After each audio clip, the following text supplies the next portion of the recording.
Welcome to Left Africa. Imagine, like a homegrown tech company that processes $2 trillion in resources every single year. Yeah, that's just a staggering amount of money. Right. And imagine an entire financial ecosystem built totally from scratch using nothing more than, well, basic text messages. Which is wild to think about today. It really is. Yeah. But now imagine that entire system being completely wiped out from space. Welcome to the deep dive. Glad to be here. Today, we are looking at this incredibly high-stakes battle for a massive financial infrastructure in Africa. Because on one side, you have this grassroots economic powerhouse that totally revolutionized mobile money. And on the other side, you've got the imminent arrival of space-based internet and a Silicon Valley everything app that's, preparing to drop a parallel economy right out of the sky. Exactly. We are essentially watching a localized tech miracle face off against the absolute apex predators of global tech infrastructure. The scope here is just unprecedented. It really is. Okay, let's unpack this. Sounds good. Because before we can really evaluate the threat of satellite internet and global platforms, we have to map out the empire that currently holds the ground. Right, you have to understand what's actually under siege here. Exactly. And to understand the sheer scale of that, we have to go back to Kenya in 2007. Yeah, 2007 was really ground zero for this technological leap. It started as a partnership between Vodafone and the Kenyan telecom operator Safaricom. They launched a service called M-Pesa. Right. And you really have to think about the tech landscape in 2007. I mean, there were no ubiquitous smartphones, right? No widespread 4G network. Oh, not at all. M-Pesa was actually built on a mechanism that bypassed the need for high-speed internet completely. It leveraged basic SMS. Just text messages. Just text messages. Literally all a user needed was a standard cellular connection, a SIM card, and a PIN code. I want to spend a second on the actual mechanics of that system, because the brilliance of it lies in how it bridged the physical and digital world, right? Absolutely. Because traditional banks in 2007, they mostly just ignored the unbanked population in Kenya. They required, minimum balances and formal ID. Right, because the overhead of running a brick-and-mortar branch just didn't justify servicing those low-value informal transactions. Exactly. So Safaricom bypassed that brick-and-mortar model entirely. They utilized this existing network of corner stores, gas stations, airtime resellers. Yeah, so as a user, you would take physical cash to one of these local agents, and they'd take your paper bills and credit your phone's SIM card with the equivalent digital value. Which is just so smart. It was genius. And once that value was on your phone, you could literally just text that money to any other phone number on the network. Wow. Yeah, and the recipient gets a text, they walk to their own local agent, show the SMS and their PIN, and just withdraw physical cash. It's like they built an entire national financial nervous system from scratch, turning every basic cell phone into a bank branch without pouring a single ounce of concrete. That's a great way to put it. And the adoption curve just reflects this massive pent-up demand for that kind of utility. I mean, by 2011, M-Pesa had 17 million active users. 17 million in just 4 years. Yeah, and fast forward a bit, by 2016, they were processing $150 million a day. And by 2017, the annual transaction volume hit $68 billion. Just wild numbers. It's crazy. And if you look at Safaricom today, M-Pesa is basically the financial engine of the company. It accounts for 45.6% of their total revenue. Wow. Yeah, that's roughly 183 billion Kenyan shillings. It drove $282 million in half-year profits alone. What's fascinating here is the sheer velocity of the societal shift that caused. If you look at the period between 2006 and 2021, Kenya's financial inclusion rate rocketed from 26% to over 83%. That is just a massive jump. It really is. We are talking about millions of individuals who previously had literally no way to secure a loan or, store savings outside of physical cash under a mattress, right, or run a digital business. And suddenly they gain access to this comprehensive financial suite right in their pockets. Sure. It was essentially the creation of a sovereign alternative to Western banking models. And Safaricom engineered the ecosystem to be incredibly sticky, too.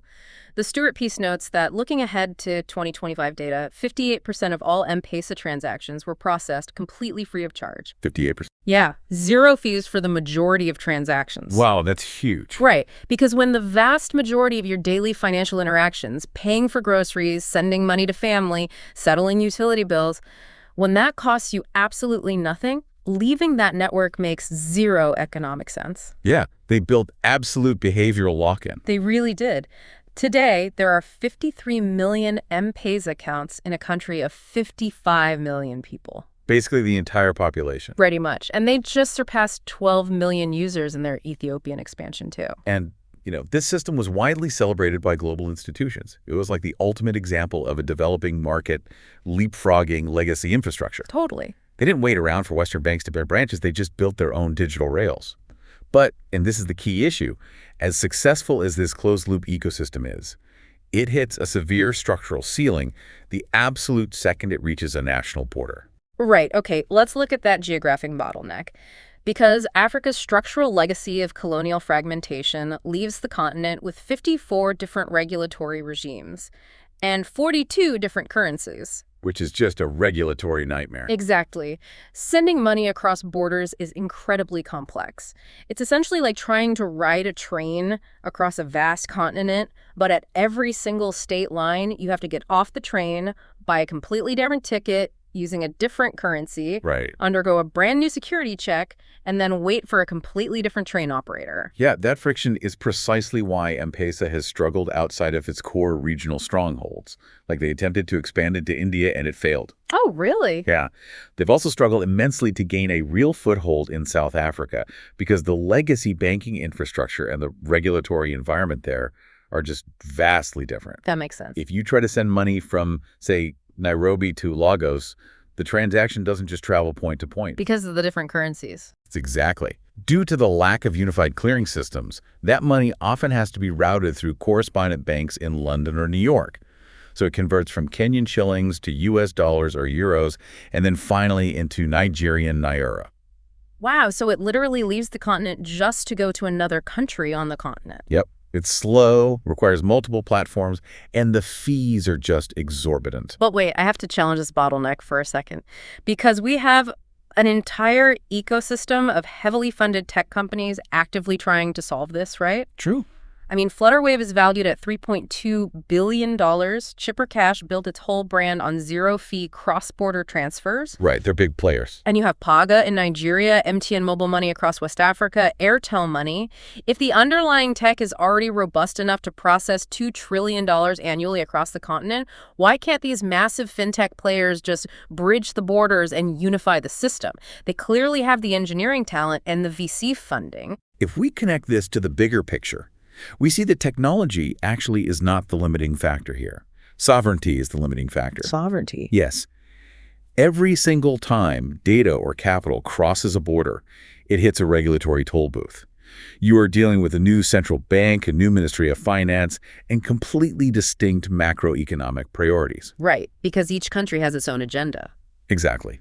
For instance, Nigeria's central bank has historically maintained a much tighter, sometimes defensive posture toward fintech and crypto innovation, especially when you compare it to the regulatory sandbox approach we've seen in Kenya. Ah, I see. So even if the app on your phone is perfectly coded to send money instantly, the capital itself still has to physically and legally clear the settlement systems of every sovereign nation it touches. Yes, exactly. In fact, the GSMA, that's the global organization representing mobile operators, they have explicitly warned for years that this regulatory fragmentation is the single largest barrier to financial growth on the continent. So the walled gardens are incredibly lush and highly profitable on the inside, but the gates connecting them are just locked tight. Which creates an immense vulnerability. Because physical toll booths and locked gates only matter if your competitor is actually traveling on the ground. Exactly. Enter X-Money and the Elon Musk ecosystem. Here we go.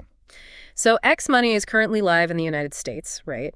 It's handling peer-to-peer payments, full merchant integration, and it operates with the backing of Cross River Bank. Yep.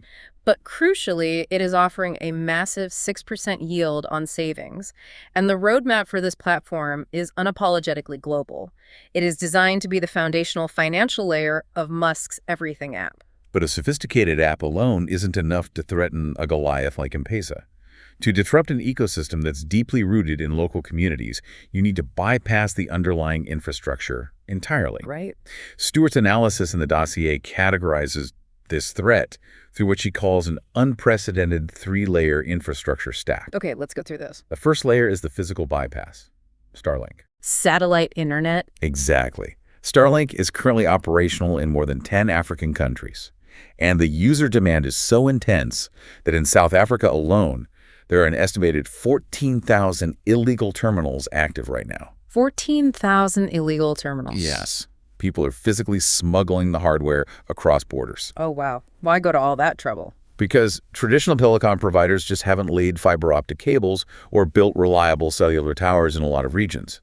Starlink provides instant, high-speed access to the global digital economy. Right. It overrides the local internet service providers and completely ignores local licensing requirements for telecom operators. Okay, so that is layer 1, the physical bypass. What's layer 2? Layer 2 is the X platform itself. The social network, right, with over 500 million global users. Because in many parts of Africa, X essentially functions as the primary digital public square. Very much so. It's the hub for political discourse, for journalism and business networking, so the behavioral infrastructure is already installed on millions of smartphones. Exactly. You do not have to convince a user to download a new, unfamiliar banking app. You simply update the app they already open 10 times a day to suddenly include a digital wallet. That is seamless. And layer 3. Layer 3 is the broader Tesla and Musk brand ecosystem. That brings massive global capital, deep regulatory leverage, and highly sophisticated energy infrastructure. Here's where it gets really interesting. When you stack these 3 layers together, you have this vertically integrated financial machine that doesn't need to spend years negotiating with 54 central banks to lay cables or build cell towers. Not at all. Instead of spending 15 years in regulatory meetings and building a physical network of 200,000 corner store agents like M-Pesa did, X is just bypassing the ground entirely. Yes, exactly. They're dropping high-speed Wi-Fi from low Earth orbit directly into a digital wallet that is already sitting on your phone. That's the exact playbook. But let me push back on this for a second, because I am struggling to see how this actually replaces the existing system on the ground. M-Pesa relies on those 200,000 physical agents because people still operate in a physical world, right? Sure. They need paper cash to buy groceries at a local market or pay for a minibus ride.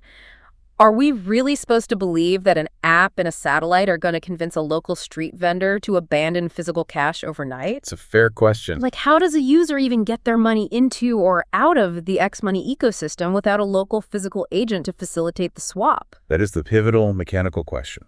And the answer really lies in how peer-to-peer digital economies actually take root. Okay, how so? Well, you don't need an official licensed agent if the ecosystem itself becomes a parallel economy. A parallel economy. Yes.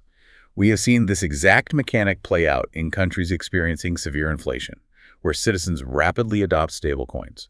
You don't bother cashing out into local paper currency. You simply transact directly in the digital dollar. Ah, I see. So if the local street vendor is also on X, which we've established is highly likely given its massive market penetration, I just send them the digital dollars directly for my groceries. Right. The physical cash never even needs to exist in the transaction. Precisely.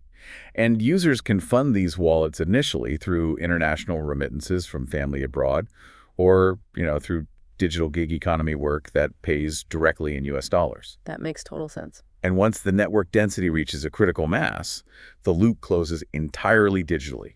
The local physical agent is cut out of the equation completely. Wow. Yeah. The telecom-based model that African mobile money is built on goes from being a critical national asset to just legacy infrastructure. And this introduces a concept known as regulatory arbitrage, doesn't it? Yes, it does. Because X Money is a global, borderless platform. They don't need to fight a multi-front war for approval in all 54 African nations simultaneously. Nope. They only need to secure one friendly jurisdiction on the continent to serve as a beachhead.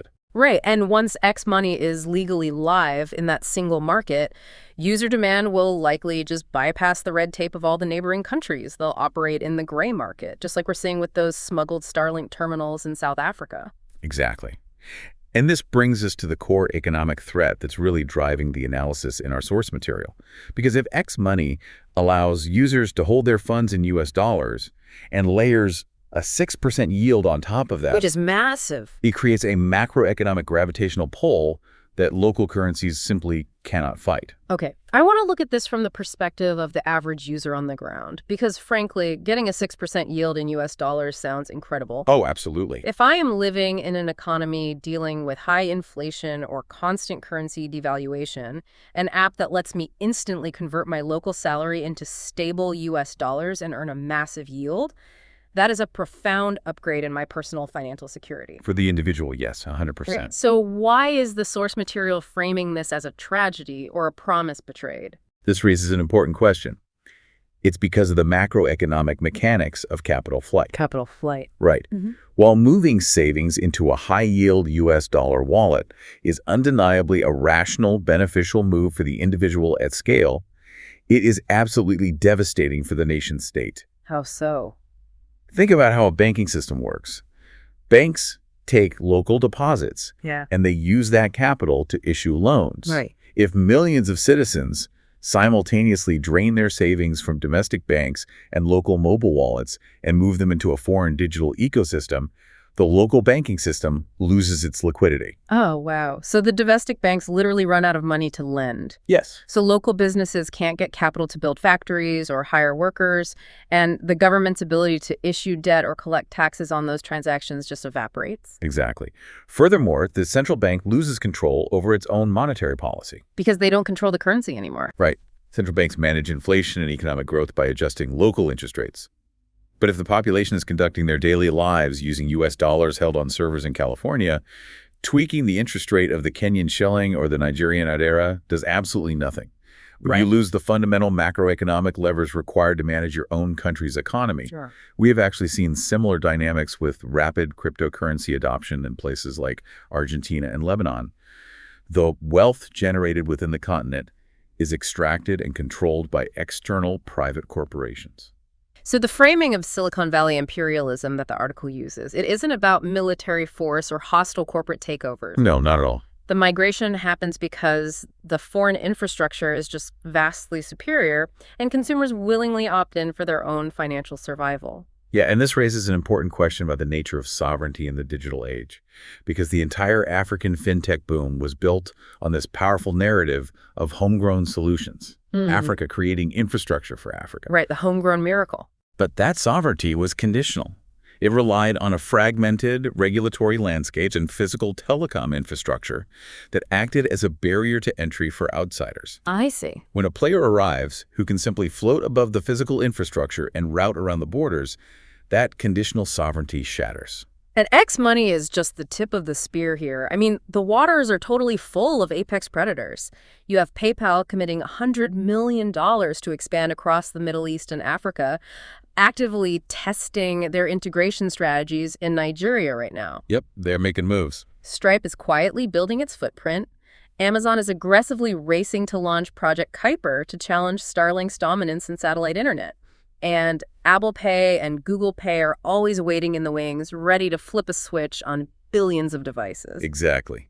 The walled gardens that local telecom companies spent 15 years painstakingly building could be drained of their capital and their user base almost overnight. It's crazy to think about. The physical infrastructure they rely on could go from being an impenetrable moat to an obsolete relic. So what does this all mean for you? Even if you don't use mobile money, and even if you don't live in Nairobi or Lagos, why should you care about this clash? It's a great question.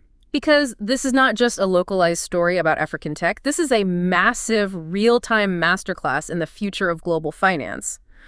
We are watching the blueprint being drawn for how global tech platforms can bypass national infrastructure entirely. We are seeing the absolute limits of national regulation tested against the borderless nature of modern technology. Yeah. Delivering financial products from space, utilizing satellite internet to bypass local service providers, and leveraging social media dominance to launch parallel economies. Yeah. I mean, these strategies will not be confined to just one continent. It really is a staggering David versus Goliath scenario. You have David, armed with a $300 billion homegrown miracle, 53 million loyal accounts, and deep roots in the physical community standing firmly on the ground. Right. And you have Goliath, hovering in low Earth orbit with reusable rockets, a 500 million user network, and a digital wallet full of high-yield U.S. dollars. And it leaves us with a truly profound dilemma to consider moving forward. What's that? Well, if a private satellite network and a social media app can effectively replace an entire continent's banking infrastructure without ever asking for permission, what does that mean for the very concept of national currencies in the future? Oh, wow. If the platform becomes the bank, does the platform eventually become the state? We'll leave you to chew on that one. Thanks for joining us on this deep dive.